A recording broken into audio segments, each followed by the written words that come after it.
빌립보서 1장 19절부터 24절까지의 말씀입니다. 신약성경 319면입니다. 자, 찾으셨나요? 예, 319면. 예. 자, 찾으셨으면 같이 하나님의 말씀을 읽어 내려가도록 하겠습니다. 시작. 이것이 너희의 간구와 예수 그리스도의 성령의 도우심으로 나를 구원에 이르게 할 줄 아는 고로 나의 간절한 기대와 소망을 따라 아무 일에든지 부끄러워하지 아니하고 지금도 전과 같이 온전히 담대하여 살든지 죽든지 내 몸에서 그리스도가 존귀하게 되게 하려 하나니 이는 내게 사는 것이 그리스도니 죽는 것도 유익함이라. 그러나 만일 육신으로 사는 이것이 내 일의 열매일진데 무엇을 택해야 할는지 나는 알지 못하노라. 내가 그 둘 사이에 끼었으니 차라리 세상을 떠나 그리스도와 함께 있는 것이 훨씬 더 좋은 일이라. 그렇게 하고 싶으나 내가 육신으로 있는 것이 너희를 위하여 더 유익하리라. 아멘. 오늘은 제가 이 말씀을, 빌립보서의 말씀을 강해하려고 하는 게 아니에요. 오늘은 비교적 짧게 우리가 말씀을 좀 보려고 하는데, 원래 이제 순서로 따지면 오늘 우리가 소요리 문답, 주보에도 이제 그렇게 나와 있을 거예요. 소요리 문답 37문, 죽음 이후 이렇게 나와 있을 텐데, 소요리 문답 자체를 오늘 다루지는 않고요. 종말과 관련된 설명을 조금 해드리도록 하려고 합니다. 왜냐하면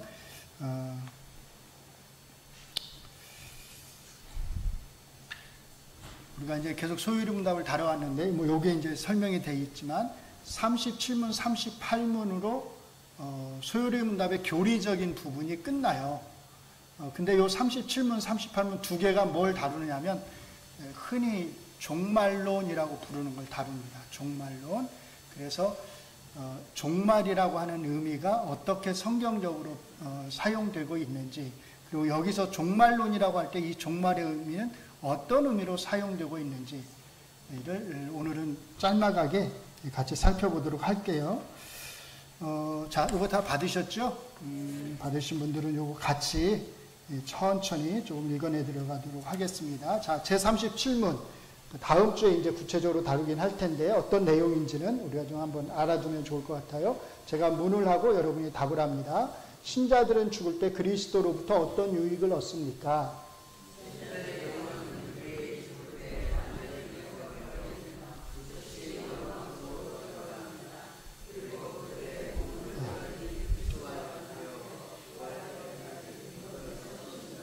자, 제38문. 신자들은 부활해서 그리스도로부터 어떤 유익을 얻습니까?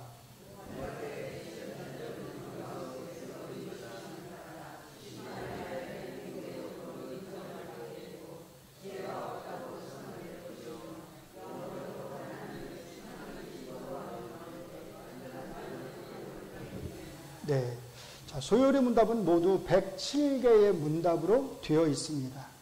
이 중에서 전반부에 해당하는 38문까지가 교리적인 부분, 하나님, 예수님, 성령님, 또 교회, 뭐 이런 것들은 이제 주로 다루는 거예요.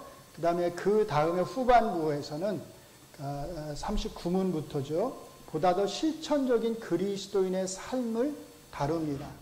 크게 나누면 십계명하고 그 다음에 은혜의 외적인 방편 세 가지예요. 첫째, 십계명을 어디서 어디까지요? 39문부터 81문까지 십계명을 다룹니다. 설명을 하는 거예요. 그리고 이제 이어서 은혜의 세 가지, 외적, 하나님이 외적으로 은혜를 베푸시는 방편을 다루시는데, 2번 이렇게 되어 있지만 이 세 가지 방편 중에 첫 번째겠죠? 말씀 82문부터 90문까지, 성례 91문부터 97문까지. 성례는 뭐와 뭐가 있죠? 세례와 성찬. 우린 두 가지예요. 가톨릭은 7가지지만 우린 두 가지밖에 없습니다. 그리고 주기도문에 대해서 이제 마지막으로 98문부터 107문까지를 사실은 다룹니다. 특별히 전반부의 교리적 가르침을 끝내는 제37문과 제38문은 종말론을 다룹니다. 자, 여기서 종말의 의미를 바르게 이해할 필요가 있습니다. 소요리 문답이 말하는 종말론, 그리고 이제 일반적으로는 신학에서 말하는 종말론도 마찬가지인데요. 크게 두 가지 의미를 갖습니다. 첫째, 뭘 가리켜요? 각 사람의 죽음을 가리키는 거예요. 이 경우에는 개인의 종말을 의미하는 거예요. 둘째는요, 이 세대의 끝을 가리킵니다. 자, 이 세대의 끝이란 제가 한번 설명을 드리긴 했었는데, 우리가 흔히 뭐라고 말하면 세상의 끝 이렇게 말하잖아요. 세상이 끝날 때 이렇게 표현을 하는데 사실 같은 의미입니다. 그러나 성경에서는 이 세대와 장차 올 세대 이렇게 표현을 해요. 물론 우리말 번역 성경에는 이 세상, 오는 세상 이렇게 되어 있긴 한데 세상보다는 이제 성경적 표현을 따라서 우리가 가능하면 세대로 쓰는 게 좋을 것 같아요. 그래서 이 세대와 장차 올 세대라고 하는 표현을 사용하기 때문에 앞으로도 가능한 이 세대와 올 세대라는 표현을 사용하겠습니다. 그러니까 소요리 문답에서 종말의 두 번째 의미는 이 세대의 끝, 그게 뭐예요? 우주적 종말을 가리킵니다. 그리고 이 우주적 종말은 당연히 뭐하고 관련이 있을까요? 그렇죠. 예수님의 재림하고 관련이 있어요. 그럼 예수님이 재림하시면 예수님이 다시 오실 때 이 세대의 종말 끝에 이르게 되고 새로운 세대, 장차 올 세대가 새롭게 변화된 이 세상에서 시작되는 거죠. 그러므로 소요리 문답에서 종말론이라고 할 때 제37문은 개인적인 종말, 특히 신자의 죽음 이후 상태를 다루는 것이고 제38문은 우주적 종말, 뭘 다루는 거예요? 예수님의 재림과 관련된 신자들의 부활을 다룹니다. 한 가지 주목해야 할 것은 소요리 문답이 누구는 안 다뤄요? 믿지 않는 자들의 종말에 대해서는 언급하고 있지 않다는 것입니다. 오직 신자들의 개인적 종말과 부활, 우주적 종말 때 신자들이 어떻게 되느냐, 신자들과 관련해서만 다루는 거예요.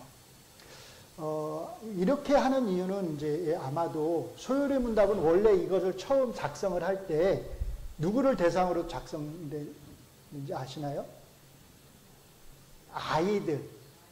아이들을 대상으로 사실은 이 아이들 수준이 이 정도란 말이야 이렇게 생각하실 수 있는데 소요리 문답은 아이들, 주일학교 아이들, 학생들을 대상으로 가르치기 위해서 소요리 문답을 작성을 한 거예요. 어른들은 뭘 가지고 가르치는 거예요? 웨스트민스터 신앙고백서. 이게 나눠져 있어요. 어른과 아이들이. 사실 소요리 문답도 쉬운 게 아닌데 당시 아이들 참 힘들었겠다 이런 생각이 들겠죠.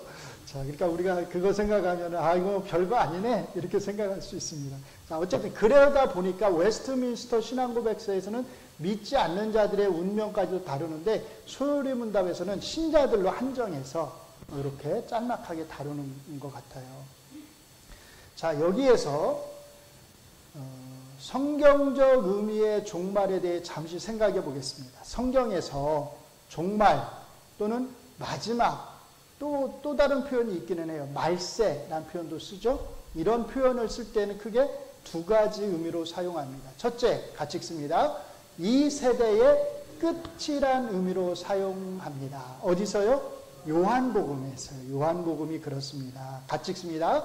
나를 보내신 이의 뜻은 내게 주신 자 중에 내가 하나도 잃어버리지 아니하고 마지막 날에 다시 살리는 이것이니라. 마지막이라고 하는 게 이게 에스카토스예요. 형용사예요. 마지막의라고 하는 형용사인데 이게 이제 종말론 할 때 그 종말에 해당하는 표현입니다. 예수님이 이 표현을 사용하고 계시는 거죠. 자, 여기에서 마지막이라는 말은 이 세대의 끝에 있는 어느 때요? 부활의 때를 가리키는 거죠. 예수님 다시 오실 때, 우리가 부활할 때 우리를 다시 살리시겠다고 약속하시는 것입니다. 이런 의미에서 이것은 베드로전서 4장 7절의 마지막과 같은 의미라고 할 수 있습니다. 같이 읽습니다.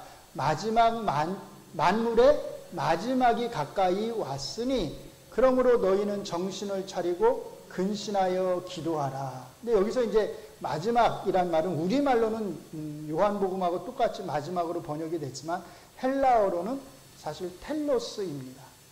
끝이란 뜻이에요. 끝.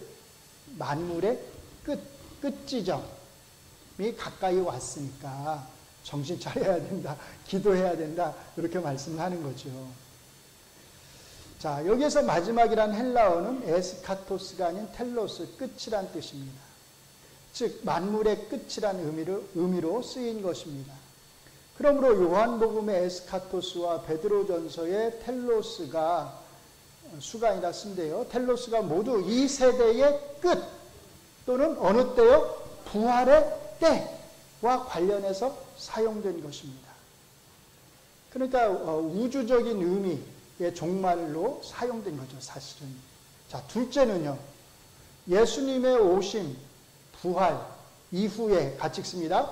모든 신약 시대를 가리켜서 뭐라고 말해요? 종말이라고 말해요. 종말. 자, 요한일서 2장 18절을 같이 읽습니다. 시작.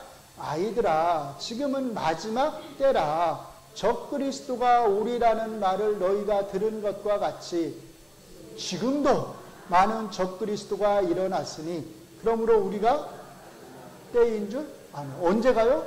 지금 우리가 살고 있는 이 시대가 마지막 때라는 거예요. 자, 유다서를 같이 읽습니다. 17, 18절. 유다서 1장 17, 18절입니다. 시작. 사랑하는 자들아, 너희는 우리 주 예수 그리스도의 사도들이 미리 한 말을 기억하라. 그들이 너희에게 말하기를 뭐라고요? 마지막 때에 자기의 경건하지 않은 정욕대로 행하며 조롱하는 자들이 있으리라 하였나니. 그 다음에 뭔 내용이 나올까요? 지금 우리 가운데 이런 자들이 있다는 거죠. 그러니까 지금 뭐란 거예요? 우리가 마지막 때에 살고 있다는 거예요. 자, 고린도전서 10장 11절을 같이 읽습니다. 그들에게 일어난 이런 일은 본보기가 되고 또한 말세를 만난 우리를 깨우치기 위하여 기록되었느니라. 말세를 만난 우리, 무슨 뜻이에요? 우리가 이미 말세를 살아가고 있다는 거예요. 자, 디모데후서 3장 1절입니다. 같이 읽습니다. 너는 이것을 알라. 말세에 고통하는 때가 이르러. 그 다음 말씀도 마찬가지예요. 우리가 당하는 이 고통은 왜 당한다는 거예요? 우리가 지금 말세를 살아가고 있기 때문에 우리가 이 고통을 지금 당하고 있다는 거예요. 그러니까 신약성경의 요한복음 위에 이제 나머지 신약성경들은 다 종말, 말세, 마지막을 뭐하고 연결시키는 거예요? 신약시대 전체하고 연결시키는 걸 알 수 있어요. 자, 그 다음을 같이 읽습니다. 여기에서 마지막은 모두 이미 임해 있는 것으로 묘사가 됩니다. 이렇게 마지막이 이미 임해 있다고 말할 수 있는 것은 베드로 사도께서 사도행전 2장에서 요엘서를 인용하면서 하신 설명과 밀접하게 연관이 있습니다. 같이 읽습니다. 이는 곧 선지자 요엘을 통하여 말씀하신 것이니 일러스되 하나님이 말씀하시기를 말세에 내가 내 영을 모든 육체에게 부어주리니 너희의 자녀들은 예언할 것이요 너희의 젊은이들은 환상을 보고 너희의 늙은이들은 꿈을 꾸리라. 자, 여기 자녀가 예언하고 젊은이는 환상을 보고 늙은이는 꿈을 꾼다. 이게 말세의 징표들이라는 거예요. 성령님이 임했을 때의 징표들. 그러면 자녀들은 예언만 할까요? 젊은이는 환상만 볼까요? 늙은이는 꿈만 꿀까요? 문자 그대로의 의미가 아니라 구약 성경에서 특정한 사람들에게, 특별히 선지자들에게 주어졌던 그런 것들이 이제 신약시대에서는 성령님으로 말미암아서 누구나가 그런 역할들을 할 수 있다는 거예요. 자, 그 아래를 같이 읽습니다. 여기에서 베드로 사도의 설교의 핵심은 오순절 성령님의 임하심은 유대인들이 기다리던 뭐가요? 말세, 마지막 때가 임했다는 증거라는 겁니다. 더 이상 말세를 기다리면 안 돼 이렇게 말하는 거예요. 그러니까 성령의 용례에 따르면 요한복음 위에서는 모두가 마지막 즉 종말이란 표현이 뭐를요? 신약시대의 전체를 가리키는 것을 알 수 있습니다. 그러므로 우리 그리스도인들은 이게 중요해요. 어떤 사람들이에요? 종말을 살아가는 사람들이라고 할 수 있으며 그리스도인의 삶은 어떤 삶이에요? 종말론적 삶으로 특징이 지어집니다. 그리고 이 종말론적 삶의 끝에 뭐가 있는 거냐면 이 세대의 끝, 우주적 종말이 오는 것입니다. 그러므로 우주적 종말은 종말의 종말, 즉 종말의 끝을 가리킨다고 할 수 있습니다. 자, 구약의 백성들은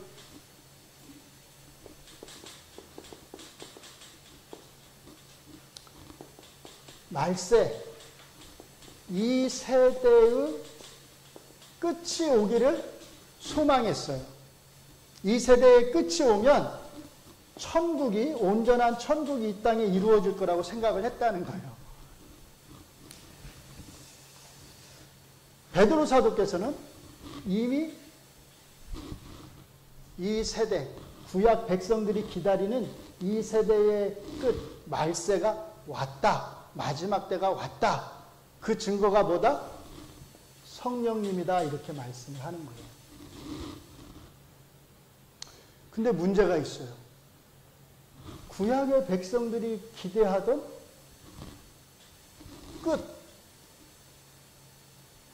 끝은 온 거예요, 안 온 거예요?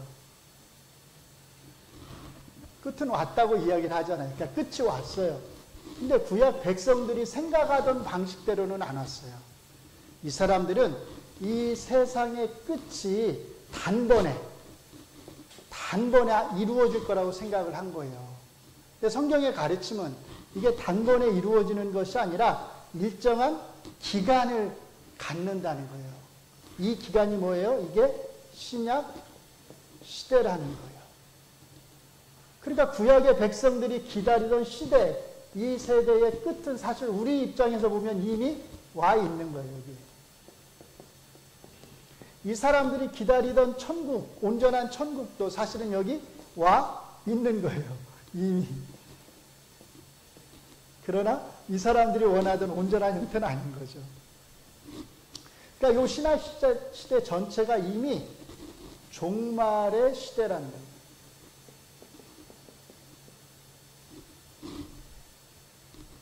그러니까 우리는 다, 여러분도 그렇고 저도 그렇고 다 어딜 살아가요? 종말의 시대를 살아가는 거예요. 그러나 이 종말의 시대가 영원히 계속되지는 않겠죠. 누가 오세요? 예수님이 다시 오십니다. 그러면 이 종말의 시대의 끝, 진짜 끝이 오는 거겠죠. 그래서 이 우주적 종말, 이때는 이제 우주적 종말이 오는 거겠죠. 이것은 종말의 끝이라고 할 수 있다라는 거예요. 그러니까 성경에서는 두 가지 의미로만 사실 사용하는 거예요. 신약시대 전체를 가리키는 종말과 이 종말의 끝, 예수님이 다시 오실 때 우주적 종말의 의미, 두 가지 의미로만 종말을 사용하는 겁니다. 자, 그래서 이 프린터로 들어가시면 정리를 해드리면 성경의 용례에 따르면 종말은 첫째, 우주적 종말, 이 세대의 끝, 예수님의 재림의 때, 우리는요, 부활할 때를 가리킬 수 있습니다. 두 번째는요, 신약시대 전체의 기간을 가리킬 수 있습니다. 이런 의미에서 우리는 종말의 시대를 이미 살아가고 있습니다. 그러니까 엄격하게 말하면 성경은 개인의 죽음을 가리켜서 뭐라고 말하지 않아요? 종말이라고 말하지 않아요. 그것은 그냥 개인의 죽음을 가리키는 것 뿐입니다. 그런데 소요리 문답에서 또 이제 신학에서 종말론을 다룰 때는 교리적 가르침의 편의를 위해서 종말론에다가 이 개인의 죽음까지도 포함시키고 있는 것입니다. 그러므로 소요리 문답에서 우리가 개인적인 죽음의 종말, 제37문 종말과 우주의 끝의 종말, 제38문을 배운다 할지라도 우리는 같이 읽습니다. 성경적 의미에서의 종말은 보다 더 넓은 의미에서 예수님이 오신 이후에 또는 예수님이 부활하신 이후에 신약시대 전체를 가리킨다는 사실을 항상 염두에 두어야 합니다. 성경은 인간의 생명이 이 땅에서의 죽음으로 끝나지 않는다고 가르칩니다. 그렇다면 죽음 이후 신자는 어떻게 되는 것일까요? 37문 다음 시간에 우리가 이것에 대해서 한번 생각해 보도록 하겠습니다. 오늘은 아주 종말에 대해서만 우리 성도님들이 개념 정리를 좀 잘 하셨으면 좋겠다 싶어서 짧게 준비를 했습니다. 같이 기도하겠습니다. 예수님이 오심으로 인하여서 구약의 백성들이 기대하던 그 종말은, 그 마지막 때는 이미 임했음을 믿습니다. 왜냐하면 우리 안에 하나님이 보내주신, 예수님이 또 보내주시겠다고 약속하신 그 성령님이 계심을 우리가 믿기 때문입니다. 우리가 이 종말의 시대를 살아가는 사람들이라고 하는 것을 기억하면서 예수님의 재림의 때를 소망하며 살아가는 사람들이라고 하는 것을 기억하면서 더 긴장하게 하시고 더 신실하게, 더 바르고 정직하게 예수님의 때를, 다시 오심의 때를, 종말의 끝을 우리가 기다리게 하여 주시옵소서. 그 종말의 끝이 있기에 우리에게 오늘 소망이 있는 줄로 믿습니다. 예수님이 우리에게 이 종말의 시대를 살아가는 우리에게 유일한 소망이시고 우리의 삶의 힘이시고 능력이시고 권세이심을 믿습니다. 우리 동작중앙교회 믿음의 성도님들이 이 땅에서 하나님의 백성으로 살아갈 때에 우리 주의 성령께서 늘 함께 하시고 이 마지막 때를 늘 믿음으로 잘 승리해 나갈 수 있도록 은혜를 내려 주시옵소서. 예수님 이름으로 기도합니다. 아멘.